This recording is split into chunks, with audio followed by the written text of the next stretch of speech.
And so I want you to meet a real live veterinary student. She is 3 months away from walking across that stage and putting on that regalia and grabbing a diploma. Why don't we start with where you started? Tell us where you're from and why you wanted to be a veterinarian. I'm actually from a very, very small town in Nebraska. It's called Dickens. It's an unincorporated community, had about 15 people, which was mostly my family.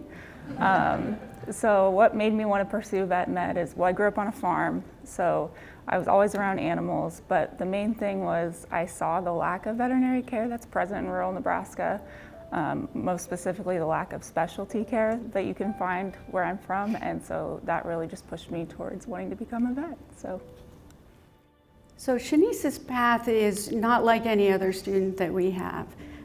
She came to us in 2014, and she went through the first year, and what was your grade point average that first year? 4.0. Yeah, 4.0. And so around fall semester of her sophomore year, she got sick, and not just a little bit sick. It was life-threatening illness. And she had many, many surgeries, and we would occasionally get a report back in that first year that said it's not good and it's getting worse, and we're not sure she's going to make it. Just to kind of relay the gravity of my situation, at one point I was listed for a multi-organ transplant, and I was told even if that was successful, I'd probably have 5 years to live. That's a really hard thing to hear when you're 22 years old. So to come back from that and to have K-State give me the opportunity to come back, that would not have been possible without all of the thousands of dollars in scholarships I've received, and I cannot even express my gratitude for that. So it means the world to me. In the spring of 2019, she called us and said, I'm ready to come back, right? I'm ready to be back in vet school. So I was worried about her, right? I thought, she's been so sick, there'll be complications, it's gonna be hard. So she started back in the beginning of her first year. What did you get that first year when you came back again? 4.0. 4.0. And so I really wanted to help her because it'd been 5 years of veterinary, out-of-state veterinary tuition. So I sat down with Emily Fink, and Emily, I said, we need some help, and she found some really nice, substantial scholarships to help Shanice, and I was very grateful for that. So sophomore year, how'd you do that year? 4.0. Yeah, 4.0. Junior year? 4.0. Went pretty good, right? Okay, so now you're a senior, and you're on the small animal surgery rotation, right? And so you had a case, I'm gonna say in October, where a patient came in, a dog named Cooper, and he had a lameness problem and wasn't eating very well. Do you remember that case? Of course I remember that case. Okay, so you spent the day with that case.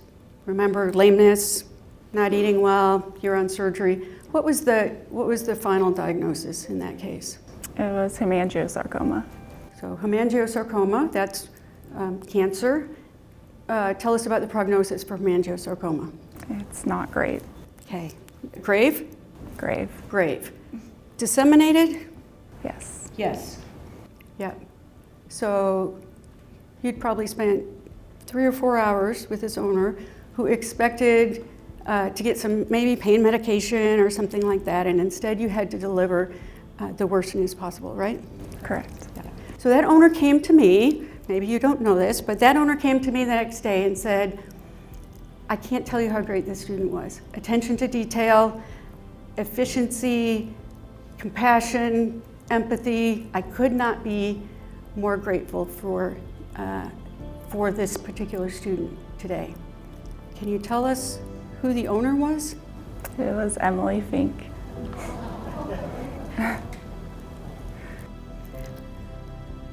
So you may wonder why I tell you this full circle story, right? It's so Emily helped Shanice in a way that allowed her to be successful and be able to help others. It's really quite an incredible story. So Shanice, did you pass your licensing board? I did. When did you learn that?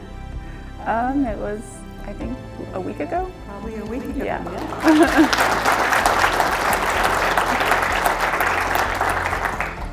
Veterinary school is really hard. And I imagine there are days for Shanice that were even harder. Maybe whole weeks, maybe whole months. But what I can tell you is that she made it look easy.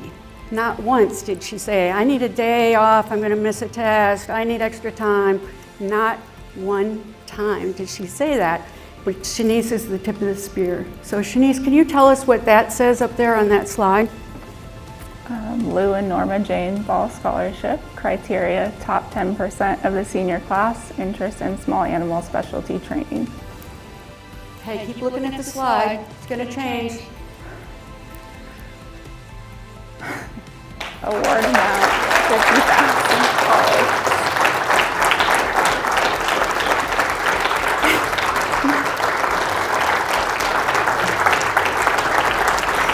It's amazing. You're so well. I'm happy for you. You've done so well. I don't even think I can put it into words. As Dr. Rush said, I have some extra debt just because I had to take that extra year, and I have a chronic medical condition that I'll have medical bills for the rest of my life, and $50,000 is more money than I've ever seen in my life, so I can't even express how thankful I am right now. I'm speechless.